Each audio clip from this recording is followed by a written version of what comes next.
A sala de reuniões no 308º andar exalava o aroma de dinheiro antigo e de julgamentos frios. Miguel Cardoso estava de pé na cabeceira de uma mesa polida de mogno, rodeada pela família Sousa Mendes, o tipo de gente que media um homem pelo silêncio que ele demonstrava. O forçaram. Eles sorriram com desdém. Eles o interromperam. Eles sugeriram, sem nunca dizer uma palavra, que o sucesso dele pertencia a outra pessoa. Então Miguel fechou o computador. Levantou-se e, diante dos 700 milhões de euros que o aguardavam sobre a mesa, caminhou para longe. Por que um homem com tudo a perder escolheria ir embora? O horizonte de Lisboa ardia em tons de laranja por trás do vidro. As paredes da Torre Sousa Mendes ecoavam quando Miguel Cardoso saiu do elevador privativo. Seus sapatos não fizeram nenhum ruído contra o mármore. A recepcionista não o cumprimentou.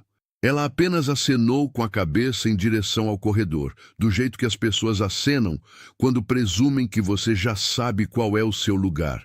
Ele já estivera em salas como aquela antes. Nunca fora bem-vindo em nenhuma delas. Miguel havia construído Anexo, um sistema de dados corporativos a partir de um escritório de um cômodo acima de uma lavanderia no Intendente em Lisboa. 10 anos. Sem herança, sem investidores com sobrenomes que abrissem portas, sem diploma da escola certa. Ele havia ensinado a si mesmo a matemática, contratado os engenheiros um a um e assinado pessoalmente todos os contra-cheques durante os primeiros 4 anos. Quando completou 38 anos, a empresa transferia dados corporativos para 70 das maiores empresas da Europa. Os Sousa Mendes entraram em contato primeiro. Ele se ofereceu para ouvir. David Ferreira já estava esperando do lado de fora da sala de reuniões, segurando 2 pastas e com a expressão de quem havia lido o ambiente antes de entrar. Era o diretor financeiro de Miguel desde os tempos da lavanderia. A única pessoa na empresa que tinha visto todas as versões dele, incluindo a versão que comia sopa fria no jantar, porque a conta da folha de pagamento vinha em primeiro lugar. Eles já estão lá dentro, disse David em voz baixa. Os 3. Henrique trouxe a irmã e o filho. Isso não estava nos planos, respondeu Miguel. Não estava. A sala de reuniões era mais longa do que o necessário. Uma única mesa de mogno estendia-se pelo centro, polida até uma superfície que refletia as luzes do teto como água parada. Os Sousa Mendes não estavam de pé quando Miguel entrou. Henrique Sousa Mendes estava sentado na extremidade oposta, cabelos grisalhos penteados para trás, mãos cruzadas sobre a mesa como um homem que esperava há décadas e podia esperar mais 1 hora. À sua direita estava sentada sua irmã mais nova, Beatriz, num fato cinza escuro que custava mais do que a maioria dos carros. À sua esquerda estava sentado seu filho Rodrigo, nos seus 40 e poucos anos, com um anel de coimbra no dedo e um sorriso que já carregava uma pergunta dentro dele. Miguel tomou seu lugar. Davi sentou ao lado dele. Henrique abriu a reunião com uma frase que soava como cortesia e parecia um teste. Senhor Cardoso, analisamos os materiais que a sua equipa nos enviou. Curva de crescimento impressionante, margens agressivas. Gostaríamos de entender a operação por trás desses números. Claro, disse Miguel. Por onde gostariam de começar? Rodrigo respondeu primeiro. Recostou-se na cadeira, batendo uma caneta na borda da sua chávena de café. Vamos começar pela arquitetura. O vosso white paper de 2021 faz referência a uma camada de indexação proprietária. Adoraria saber quem a projetou de facto. Fui eu, disse Miguel. Escrevi o framework original em 2018. A minha equipa expandiu-o desde então. Rodrigo deixou o som da própria respiração pairar no ar por um momento. Autodidata. Correto. Sem formação formal em sistemas distribuídos. Correto. Fascinante. Ele disse a palavra do jeito que um homem diz quando quer dizer o oposto. Beatriz pousou o copo de água com um clique delicado. Senhor Cardoso, perdoe-me. Os números que apresentou são extraordinários, mas números extraordinários, na nossa experiência, costumam ter explicações extraordinárias.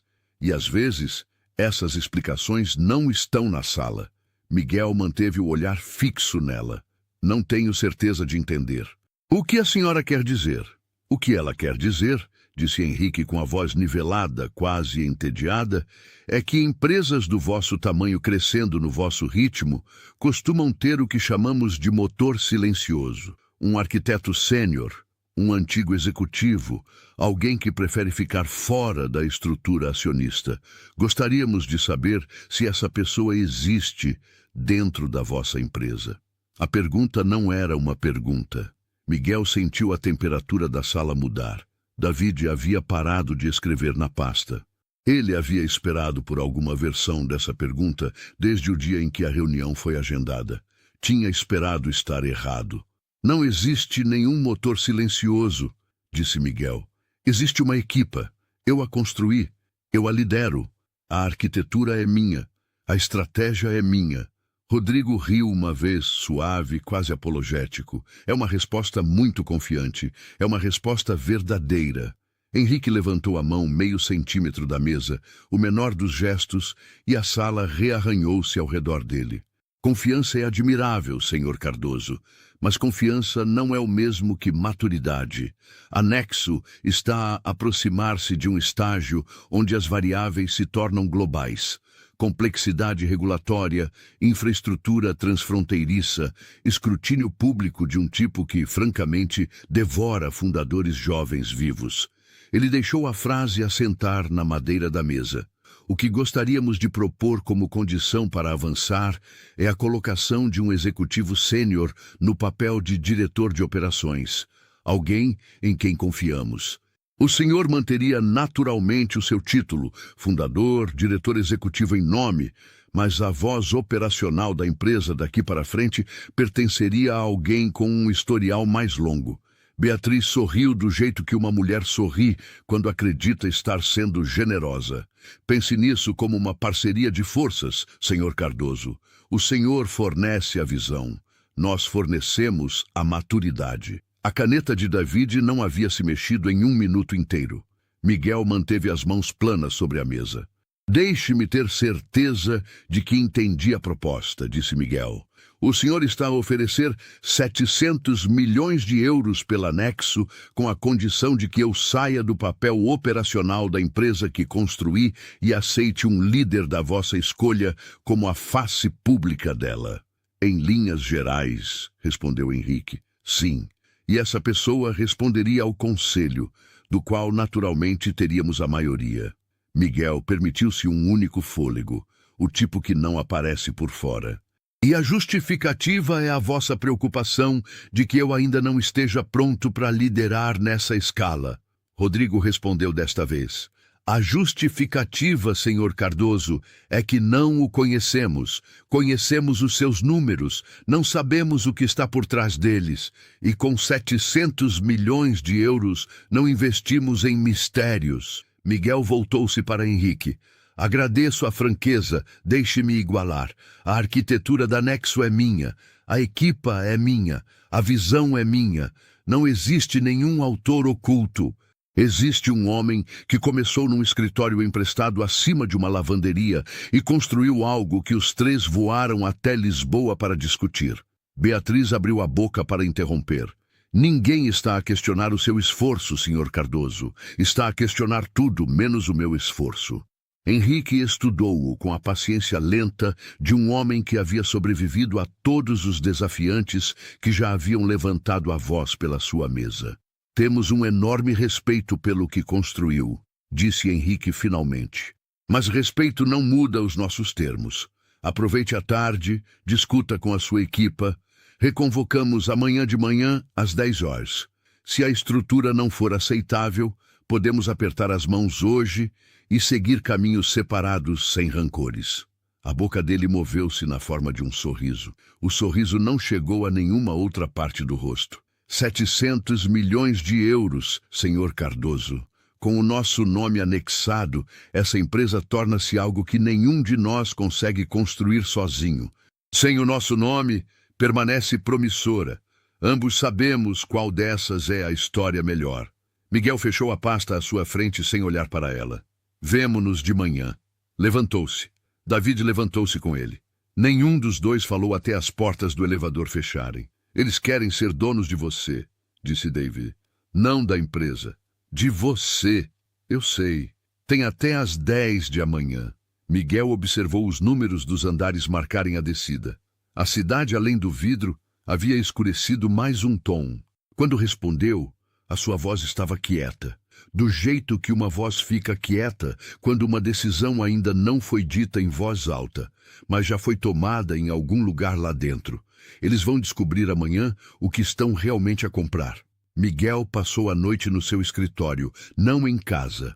As luzes do centro histórico de Lisboa filtravam-se pelas persianas em longas barras pálidas pelo chão. Havia pedido café 2 vezes e não bebido nenhum. Na mesa à sua frente, havia uma única folha de papel com 2 colunas. Uma coluna listava todos os motivos para aceitar o negócio. A outra listava todos os motivos para ir embora. A segunda coluna era mais curta, mas carregava mais peso. David entrou um pouco depois da 1h da madrugada, pousou uma chávena de café fresco ao lado da fria e baixou-se para a cadeira à frente da mesa. Eles não estão a comprar uma empresa, disse Miguel. Estão a fazer uma audição a um homem. E o homem reprovou a audição antes de entrar na sala, respondeu David. Henrique decidiu isso antes de nos sentarmos. Tudo hoje foi teatro. Eu sei. Então você sabe como amanhã vai parecer. Os motivos para aceitar eram práticos. Liquidez para os primeiros funcionários, capital para expandir para o corredor europeu, um nome no topo que abriria todas as portas regulatórias em Bruxelas. 700 milhões de euros não desfaziam 10 anos de trabalho a partir de uma lavanderia. Apenas os pagavam. Os motivos para ir embora não eram práticos de modo algum. Eram o tipo de motivos que um homem diz em voz alta apenas uma vez e apenas para si mesmo. A manhã chegou cinzenta e encoberta. Miguel usou o mesmo fato chumbo que havia usado no dia anterior. Chegou à Torre Sousa Mendes às 9h54. David caminhava ao lado dele carregando uma única pasta. Não falaram no elevador. Não havia mais nada para ensaiar. Henrique, Beatriz e Rodrigo já estavam sentados. A mesa de mogno parecia a mesma. As cadeiras estavam dispostas da mesma forma. Até os copos de água tinham sido reabastecidos à mesma altura. Os Sousa Mendes haviam querido que amanhã parecesse uma continuação, não um recomeço. Senhor Cardoso, começou Henrique, confio que aproveitou bem a tarde. Aproveitei. Então não nos façamos perder tempo. Teve a oportunidade de considerar a nossa estrutura proposta? Tive. Gostaria de lhe explicar o meu raciocínio. Henrique inclinou a cabeça 1 centímetro. Miguel abriu a pasta que David deslizou até ele e retirou 3 páginas. Pousou uma à frente de cada Sousa Mendes. Este é um resumo dos últimos 48 meses da Nexo. Receita, retenção, expansão de infraestrutura, registros de patentes. Cada métrica está carimbada com o tempo em relação às mudanças de pessoal. Verão que os pontos de inflexão coincidem com contratações que fiz, decisões que assinei e arquitetura que escrevi. Rodrigo percorreu a página com uma expressão plana. Pousou-a sem terminar. Senhor Cardoso, agradeço a documentação, mas documentação não é caráter. Sabemos ler um gráfico. O que não conseguimos ler é se o gráfico pertence ao senhor ou às pessoas ao lado de quem o senhor, por acaso, estava quando ele foi desenhado. Acabei de dizer-lhe que me pertence. Percorreu o seu próprio histórico ontem à noite. Licenciatura numa universidade pública, sem pós-graduação, sem afiliações com nenhum dos consórcios de investigação do seu setor. O seu primeiro emprego depois da licenciatura foi em apoio ao cliente numa empresa de pagamentos no Porto. Isso não é um perfil, é uma linha de partida. Tenho consciência de onde comecei. Tenho a certeza que tem. A questão é, se alguém com quem o senhor precise de lidar no próximo nível vai olhar para essa linha e ver uma linha de partida, ou se vai ver um teto. Beatriz inclinou-se para a frente, pousando os cotovelos na mesa. A pulseira no seu pulso, fina e antiga, fez um som contra a madeira que foi de alguma forma mais alto do que deveria. Senhor Cardoso, posso ser honesta consigo? Por favor. Existe um mundo em que o senhor foi muito bem-sucedido na beira da tecnologia, dados, o tipo de negócio onde os resultados podem ser medidos em código. Fez bem nesse mundo. Admiro isso, mas o mundo para o qual o estamos a convidar é diferente. É um mundo de jantares, de conselhos de família, de conversas em salas onde a agenda não está no papel. As pessoas nesse mundo vão perguntar no momento em que sair pela porta de onde veio o Senhor, e a resposta vai segui-lo. O que está a sugerir? Não estou a sugerir nada. Estou a dizer-lhe que a resposta importa. Passamos gerações nessas salas e sabemos como elas funcionam. A estrutura proposta ontem não é uma despromoção, é uma tradução. Estamos a oferecer traduzir o Senhor para uma língua que essas salas entendem. Miguel sentiu algo frio assentar no centro do seu peito. Não raiva, algo mais estável do que raiva. Está a dizer-me, disse ele, que a empresa que construí é aceitável para o Senhor. Os números são aceitáveis, a tecnologia é aceitável, o crescimento é aceitável. A única coisa da Nexo que não é aceitável é o homem que a construiu. Beatriz sorriu, o mesmo sorriso do dia anterior. Polido e antigo. Eu não colocaria nesses termos. Não precisa, as palavras já estão na sala. Henrique levantou um dedo da mesa. Senhor Cardoso, deixe-me dizer algo claramente. Investimos no que entendemos. Temo-lo feito por 3 gerações. Cada transação que a minha família fez, acima de 400 milhões de euros, envolveu um líder cujo percurso podíamos traçar em detalhe, cujas decisões podíamos antecipar, cujo temperamento observamos em mais de um ciclo do mercado. O senhor é um desconhecido. É um desconhecido talentoso, mas continua hoje a ser um desconhecido. Ele deixou essa palavra ficar sobre a mesa. Não estamos a pedir-lhe que seja menor, estamos a pedir-lhe que seja legível. A mão de David havia se movido para o canto da pasta e parado ali. Do outro lado da mesa, Rodrigo havia tirado uma caneta e estava batendo-a novamente. O mesmo ritmo pequeno do dia anterior, um metrônomo de condescendência. Miguel escolheu as suas palavras com cuidado. Havia passado a noite a escolhê-las. Senhor Sousa Mendes, respeito a história da sua família. Respeito o que o seu nome representa nas salas que descreveu. Mas acho que interpretou mal o negócio à sua frente. Interpretei mal. Acredita que está a comprar uma empresa que precisa do seu nome para se tornar algo maior. Acredito que está a comprar uma empresa cujo valor é a sua independência de nomes como o seu. Os clientes que pagam anexo pagam por um motivo. Confiam que o homem que construiu o sistema é o homem que ainda o gere. No dia em que alguém me substituir na cadeira operacional, a confiança repõe-se a 0. Rodrigo fungou, suave, quase involuntário. É uma leitura notavelmente generosa da sua própria importância. Não é generosa. É precisa. As cláusulas de renovação nos 20 principais contratos estão vinculadas ao meu papel contínuo, não à empresa, ao meu. A vossa equipa de due diligence tem esses documentos. O silêncio que se abriu na sala era diferente dos silêncios anteriores. Henrique olhou apenas uma vez para o filho. Rodrigo não devolveu o olhar. A pulseira de Beatriz havia parado de se mover. Essa cláusula é incomum, disse Henrique com cuidado. Se for precisa, seria material para o nosso modelo. É precisa. Verifiquem hoje à noite. Rodrigo pousou a caneta. Pela primeira vez, a sua voz carregava algo diferente da condescendência. Se essas cláusulas resistirem ao escrutínio, precisaremos de rever a estrutura do papel operacional. Precisarão de rever mais do que a estrutura, disse Miguel. Precisarão de rever o pressuposto por baixo dela. Henrique estudou-o com a quietude longa e paciente de um homem que havia decidido em algum momento nos seus anos 40 nunca mais ser movido por ninguém. Senhor Cardoso, o senhor é um homem jovem com muito orgulho. O orgulho é útil em quantidades moderadas. Em quantidades maiores, tende a custar mais do que os homens que o carregam podem pagar. Estamos a oferecer-lhe uma estrutura que o protege de si mesmo. A maioria dos homens na sua posição já teria assinado.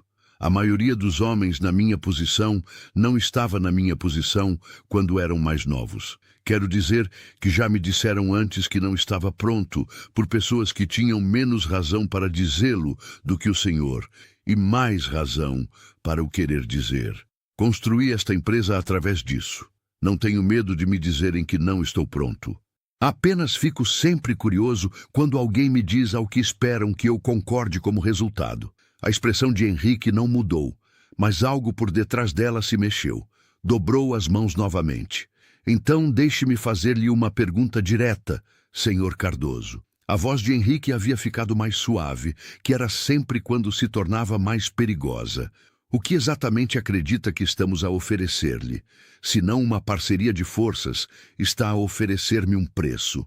Em troca do preço, quer uma versão de mim que caiba mais confortavelmente nas salas que descreveu. Quer que eu seja mais quieto.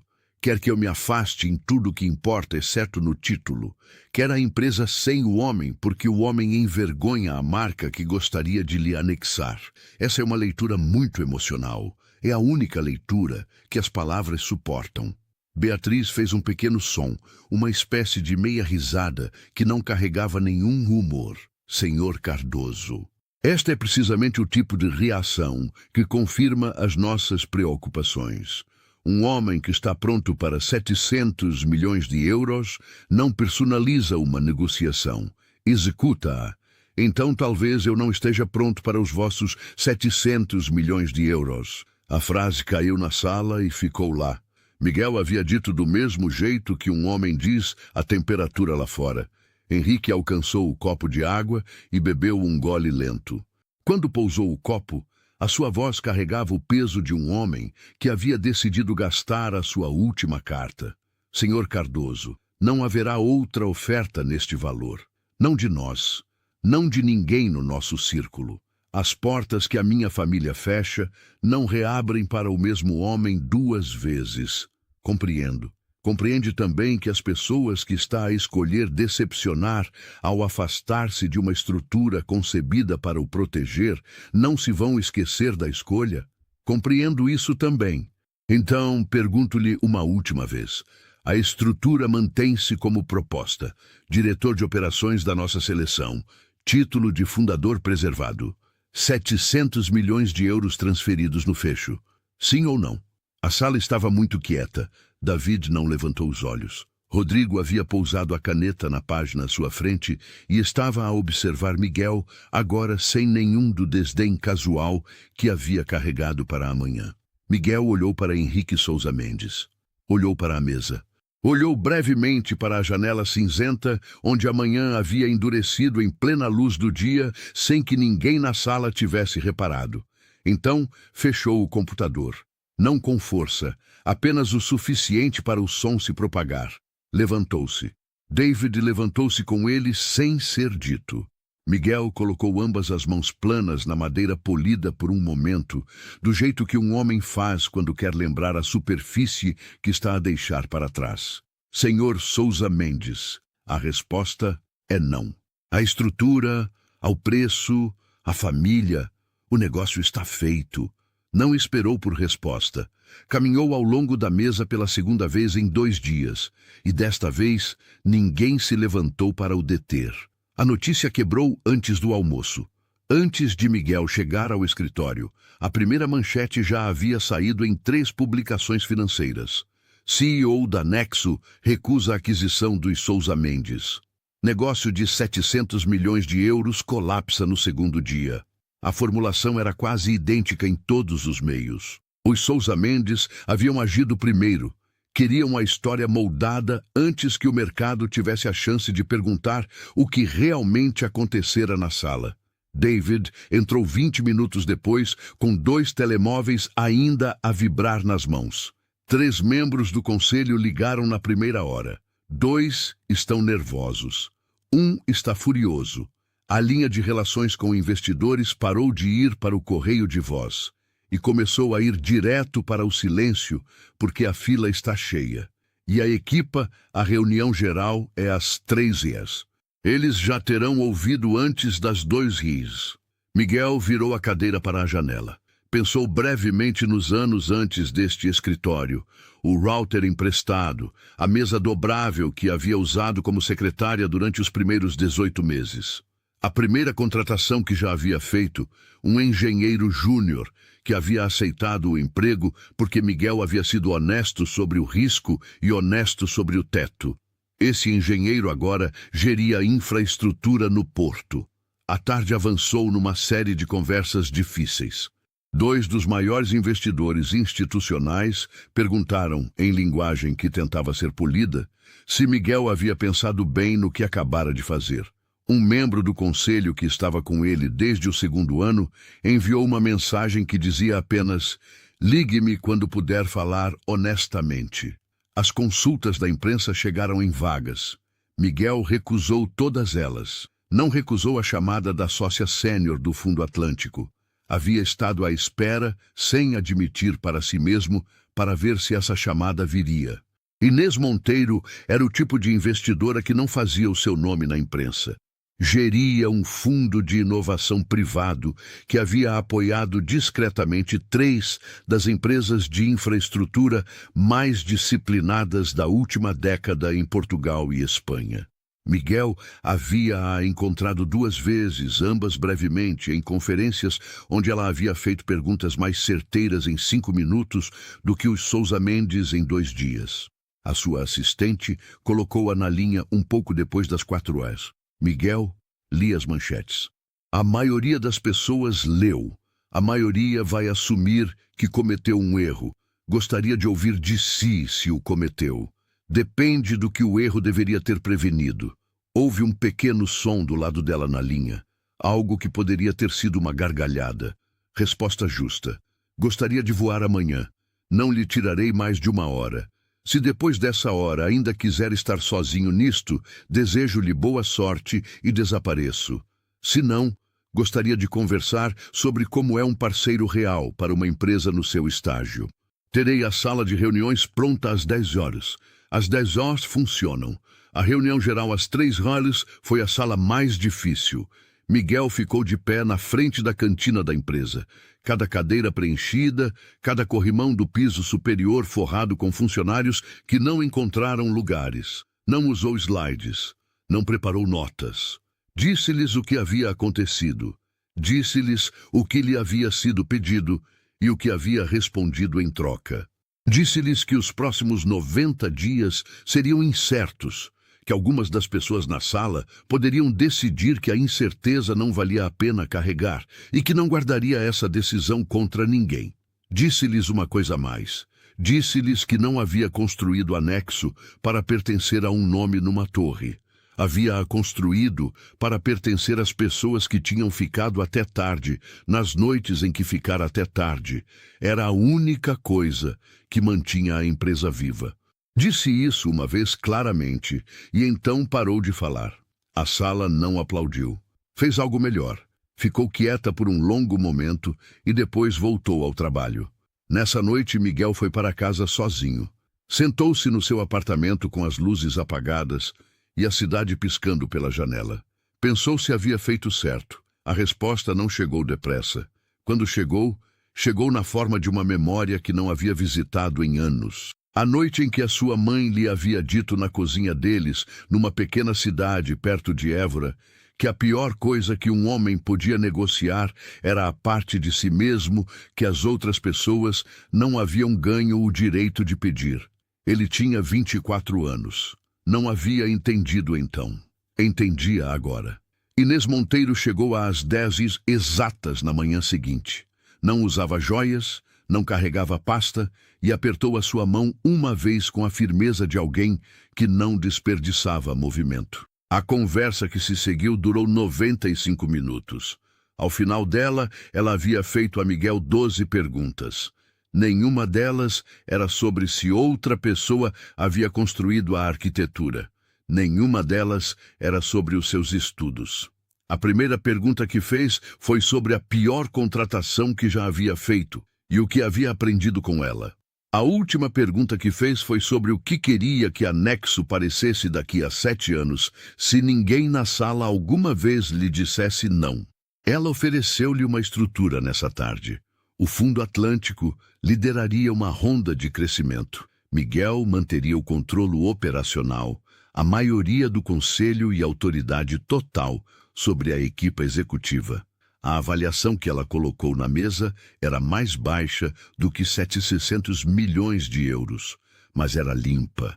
Não havia condições silenciosas, nenhuma negociação paralela sobre quem o traduziria para a sala de quem. Assinou a folha de termos dentro da semana. Os meses que se seguiram não foram fáceis. 2 engenheiros sênior saíram, citando a perda do negócio dos Sousa Mendes como sinal de instabilidade. Miguel deixou-os ir sem argumentar. Uma pequena vaga de clientes pediu condições renegociadas. Concedeu essas condições aos que pediram de boa fé e aceitou a perda dos que não o fizeram. A imprensa financeira continuou a enquadrar a sua decisão como uma história de advertência durante a maior parte do primeiro trimestre. Miguel não respondeu. Trabalhou. No final do segundo trimestre, o corredor europeu que estava a construir há 2 anos começou a abrir-se. Um avanço regulatório em Bruxelas, que estava à espera do operador certo, encontrou anexo em vez de um dos seus concorrentes. Um contrato governamental nos Países Baixos seguiu-se. No terceiro trimestre, a empresa havia ultrapassado um limiar de receita que ninguém fora da sua liderança havia publicamente previsto. No quarto trimestre, uma nota de análise de um grande banco, o mesmo banco que uma vez havia organizado um jantar entre Miguel e os Sousa Mendes, listou a Nexo como o ativo de infraestrutura mais subavaliado do ano. 1 ano e 4 meses depois da manhã em que Miguel havia saído da Torre Sousa Mendes, a Nexo fechou uma ronda estratégica a uma avaliação de 2,1 mil milhões de euros. Os mesmos meios que haviam publicado manchetes de advertência na primavera publicaram perfis retrospectivos no verão. Miguel recusou a maioria das entrevistas. Deu uma. Nela disse quase nada sobre o Sousa Mendes pelo nome. Disse apenas que a lição mais cara que um fundador podia aprender era a diferença entre um comprador e um parceiro, e que a diferença era quase sempre visível nos primeiros 10 minutos se um homem estivesse disposto a olhar para ela. Os Sousa Mendes não ficaram em silêncio para sempre. Um pedido de reunião chegou através de um intermediário no outono. A linguagem era cuidadosa. O intermediário sugeriu que Henrique Sousa Mendes valorizaria uma oportunidade de discutir uma possível colaboração, dado como o mercado havia evoluído. Miguel leu-o uma vez. Redigiu uma resposta a ele mesmo. Senhor Sousa Mendes, obrigado pela nota. Não estamos a procurar investidores externos neste momento. Desejo-lhe e à sua família o melhor. O seguimento chegou 2 semanas depois. Desta vez, era Rodrigo a escrever diretamente. O tom havia mudado da forma como os tons mudam quando homens que foram certos a vida inteira encontram pela primeira vez uma porta que não está a abrir. Rodrigo perguntou, com o que pretendia ser lido como humildade, mas não chegava lá, se Miguel estaria aberto a uma conversa fora do registro sobre lições aprendidas. Miguel considerou o e-mail durante uma tarde. Respondeu com 2 frases. Senhor Sousa Mendes, a conversa que procura é uma que tive há 1 ano. O senhor estava na sala, nunca mais ouviu nenhum deles. O portfólio mais amplo da família Sousa Mendes não colapsou. Famílias como as deles raramente colapsavam, mas da próxima vez que o nome da Nexo apareceu num relatório setorial, o nome dos Sousa Mendes já não estava no mesmo parágrafo. Da próxima vez que uma audiência regulatória em Bruxelas convidou um operador português a falar sobre infraestrutura de dados transfronteiriça, Miguel foi o operador que convidaram. As salas que Beatriz havia descrito uma vez, as salas que disse que ele precisaria de ser traduzido para entrar, enviaram convites. Ele foi a algumas delas. Não mudou a forma como falava quando chegou. David permaneceu diretor financeiro. Inês Monteiro entrou para o conselho. O engenheiro original do Porto voou para o jantar de encerramento da ronda e fez um brinde quieto, o tipo de brinde que um homem faz quando conhece outro homem há tempo suficiente para querer dizer algo simples sem o enfeitar. Numa noite tarde, quase 2 anos depois da manhã na Torre Sousa Mendes, Miguel ficou sozinho no seu escritório e olhou para a cidade lá embaixo. A linha do horizonte não havia mudado. Ele havia mudado. Pensou na folha de papel com as 2 colunas. Pensou na coluna que havia sido mais curta e havia carregado mais peso. Não havia ficado mais quieto. Havia ficado exatamente do tamanho que sempre havia pretendido ser.